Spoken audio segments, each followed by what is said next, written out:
Bienvenido, soy Marcos Raya Delgado para dibujarbien.com. ¿Cuál de estas imágenes crees que es la correcta? ¿Sabías que el elefante es el único mamífero con 4 rodillas? Si te hubiese pedido que lo dibujases, posiblemente tu memoria hubiese fallado y acabases dibujándolo mal. ¿Cómo lo hace un dibujante profesional para tratar de evitar este tipo de errores? Hace estudios de los elementos que va a dibujar. Pero, ¿qué es en realidad un estudio?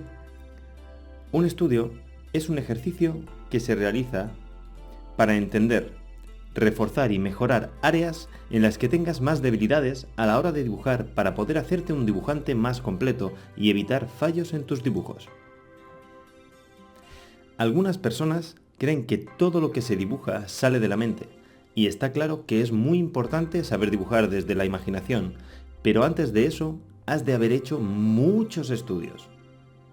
No se puede pretender saber cómo son todas las cosas de memoria, por eso es vital verlas, entenderlas y estudiarlas dibujándolas.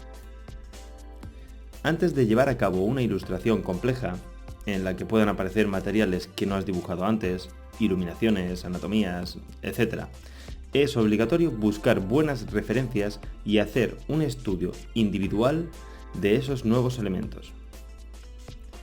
Un estudio no es un boceto, es entender e integrar un concepto para poder aplicarlo con éxito en futuros trabajos. Se pueden hacer bocetos para estudiar, pero quiero que entiendas que son conceptos diferentes. Un boceto es un dibujo rápido para capturar una idea o algo que ves, y un estudio es un dibujo o serie de dibujos o bocetos con la finalidad de conocer y entender el sujeto estudiado. Por ejemplo, para esta ilustración, estudié cómo la luz de una hoguera se reflejaba en las caras, tiñéndolas de colores cálidos, y hasta dónde actuaba esa luz. De esta manera, la iluminación conseguida es mucho más realista que si yo me hubiese figurado mentalmente cómo reacciona este tipo de iluminación. No puedes improvisar y pretender que el resultado sea bueno.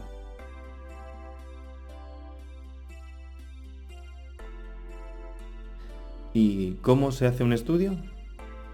Básicamente es analizar, copiar y entender la realidad.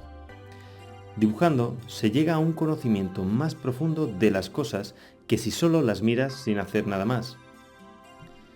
Estudiar es de alguna manera capturar la esencia de ese elemento y quedártela para ti y poderla aplicar a tus obras después. En este caso voy a hacer un estudio de un caballo, que es uno de los pilares de la anatomía animal para un dibujante. Entendiéndola, puedes llegar a crear después tus propias anatomías para seres imaginarios que solo tú puedas crear. Pero primero has de tener una buena base estructural de la realidad.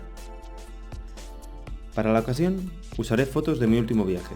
Como ves, cualquier momento es bueno para recopilar referencias y poderlas estudiar después. En este caso, lo primero que haría es analizar las proporciones que tiene el animal, la distancia entre sus patas, la curva de su abdomen, la forma triangular de su cabeza, todo esto fijándome en la foto o sobreponiendo las líneas encima de la foto directamente en otra capa, y después repetir el proceso sin esa foto, para intentar memorizar las formas que componen al caballo y repetir las veces que sean necesarias este proceso hasta integrarlo. El objetivo ahora no es dibujarlo exactamente igual, sin más. Es entender, en este caso, la anatomía y proporciones de este animal. Fijarte en otras vistas es de gran utilidad para ver sus posibles variaciones de movimiento. Buscar por internet diagramas de los músculos es algo imprescindible. Y reforzar con otras imágenes más dinámicas para estudiar la movilidad del animal. Te animo a que salgas a la calle y dibuja de la realidad. Fíjate en los objetos cotidianos que te rodean. Haz fotos, usa internet. Tienes millares de posibilidades a tu alcance.